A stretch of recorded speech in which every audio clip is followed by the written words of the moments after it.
We may lose those woods if I'm understanding they want to put houses or apartments or something behind there, which won't be good.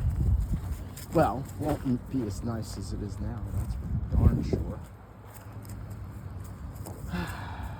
Anyway, that's ways off, way off.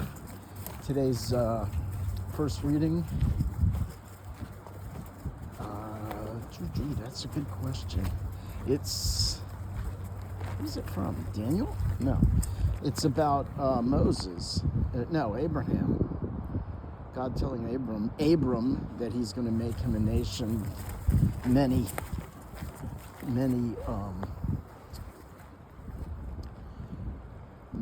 people, and he's going to change his name to Abraham.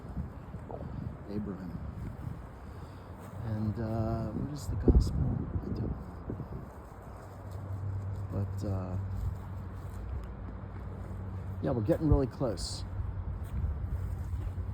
Close to Christmas, about a week off, I think. No, it's not this week. So we're 2 weeks off. No. Today is Thursday, so we're 10 days off. We're halfway in the middle, so next week is Holy Week. Some of the most beautiful liturgies of the year. Particularly, if you're not aware, you should try to get to your Catholic Church for the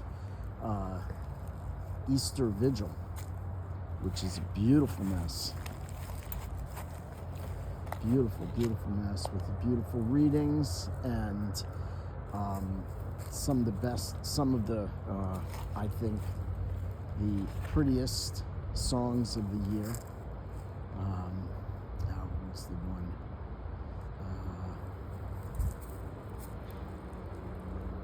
Which I can't remember any of them. After the Triduum, the 3 days of services that we'll go to.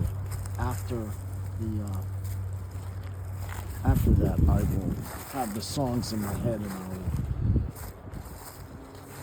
oh my gosh, what happened here?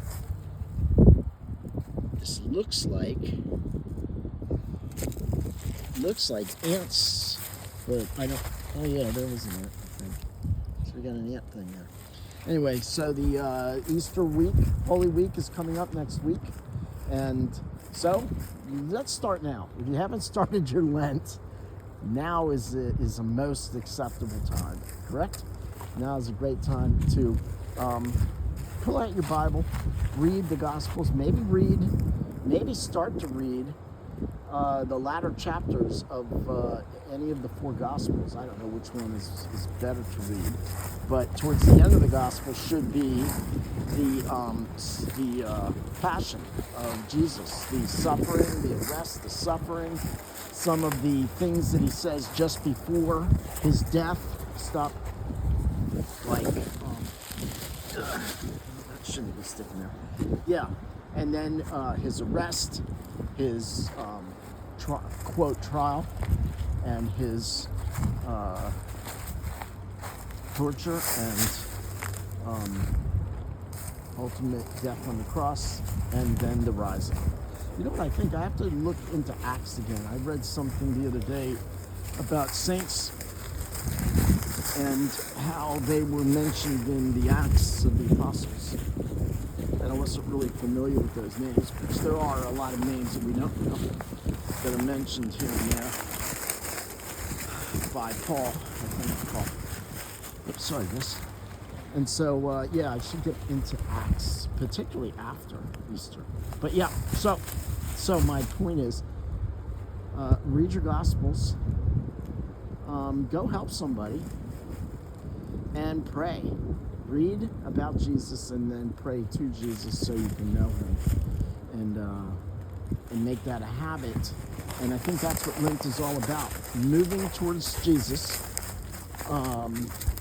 in a more demonstrative way that we aren't doing it that before Lent, and then carry those good practices in to our lives after Lent is over, and from there, from that next day, and so on and so on and so on, so that someday we can look at God and He'll say, "Welcome, my good and faithful servant."